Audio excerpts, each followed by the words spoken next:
Welcome to VRM creations. ఈ రోజు నాకు జరిగిన ఒక ఇన్సిడెంట్ అయితే మీ అందరితో షేర్ చేసుకుందాం అనుకుంటున్నా. సో ఏంటి అంటే నిన్న నైట్ ఆఫ్టర్ 10 PM అయితే నాకు ఒక మెసేజ్ అయితే వచ్చింది.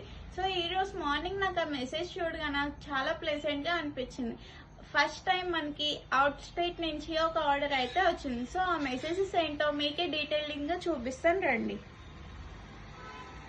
సో ఇలా ఒక కస్టమర్ అయితే మనకి ఒక ఇమేజ్ పెట్టి ఈ చైన్ అయితే అవైలబుల్ గా ఉందా అని అడిగారు. సో అవైలబుల్ గా ఉంది అని అడగగానే ప్రైస్ అడిగారు. సో నేను ఈ లోపు చెప్తున్నా అనమాట, కాంబో సెట్ మేడం, దీనికి ఇయర్ రింగ్స్ కూడా ఉన్నాయి అని. సో ఎలా ఆర్డర్ చేయాలి, ప్రైస్ ఎంత అని మళ్ళీ అడిగేసరికి నేను చెప్పా, మీరు డీటెయిల్స్ పెడితే నేను కొరియర్ చేస్తాను అనేసి అంటే వాళ్ళు అడ్రస్ అయితే పెట్టడం జరిగింది. సో ఇక్కడ ప్రైస్ కూడా 320 చెప్పాను. సో ఫస్ట్ టైం మనకి అవుట్ స్టేట్ నుండి ఆర్డర్ వచ్చింది కాబట్టి సో నేను ఇక్కడ షిప్పింగ్ ఛార్జెస్ అవన్నీ కూడా నా మీదే బర్డెన్ వేసుకొని చాలా రెడ్యూస్ చేసి అయితే నేను ఆర్డర్ కన్ఫర్మ్ చేసుకున్నా. సో వాళ్ళు కూడా ఆర్డర్ కన్ఫర్మ్ చేసుకోండి మేడం అంటే నేను ఓకే షూర్ మ్యామ్ అనేసి అన్నా. సో క్యాష్ ఆన్ డెలివరీ అవైలబుల్గా లేదు అంటే ఓకే అన్నారు. గూగుల్ పే నెంబర్ అడిగేసరికి నేను ఇక్కడ ఫోన్పే స్కానర్ అయితే నాది పెట్టాను. సో వాళ్ళు ఫోన్పే వద్దు గూగుల్ పే స్కానర్ కావాలంటే ఆ గూగుల్ పే స్కానర్ కూడా నేను పెట్టడం జరిగింది. పెట్టిన వెంటనే వాళ్ళు ఇలా నాకు ఒక స్క్రీన్ షాట్ అయితే పెట్టారు.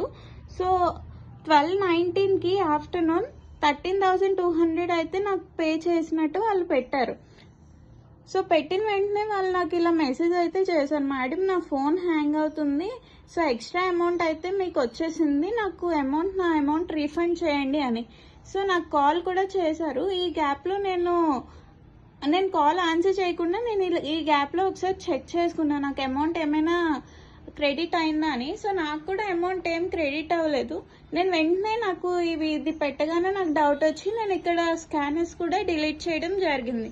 సో నేను ఈ మెసేజెస్ చెక్ చేసుకున్న వెంటనే నేను కాల్ బ్యాక్ అయితే చేశాను. వాళ్ళు కాల్ బ్యాక్ చేసిన వెంటనే వాళ్ళు మళ్ళీ నేను పే చేసా అన్నారు. నేను వాళ్ళకైతే అడిగాను, స్క్రీన్ షాట్ ఏమైనా నాకు పెట్టండి బ్యాంక్ స్టేట్మెంట్ లాగా అనేసి అని. అండ్ నేను రిఫరెన్స్ కూడా ఇలా పెట్టాను, మేడం మీరు ఇలా పే చేస్తే పేమెంట్ టు యూ అని వచ్చి అమౌంట్ వచ్చి ఇలా పెయిడ్ అని వచ్చి ఇక్కడ డేట్ కూడా వస్తుంది అనేసి అని రిఫరెన్స్ పిక్ కూడా ఇలా పెట్టాను. పెడితే ఇక్కడ మీరు ఈ పిక్లో డీటెయిల్గా చూడండి, 12/19కి వాళ్ళ దగ్గర నుండి 13,200 అయితే మనకి రిసీవ్ అయినట్టుంది. సో ఇది ఒక టెక్స్ట్ మెసేజ్ అనమాట. సో నేను మళ్ళీ ఇప్పుడు లైవ్లో చూపిస్తాను చూడండి, గూగుల్ పే ఓపెన్ చేసి. సో దీన్ని బట్టి మీరే చెప్పండి నాకు అమౌంట్ అనేది క్రెడిట్ అయిందో లేదా నేను ఫ్రాడ్కి ఇదయ్యానో అన్నది. సో అక్కడ పెట్టిన 12/19 మెసేజ్ ఇక్కడైతే ఇప్పుడు డిస్ప్లే కూడా అవ్వట్లేదు, అది ఒక జస్ట్ ఒక టెక్స్ట్ మెసేజ్ అనమాట.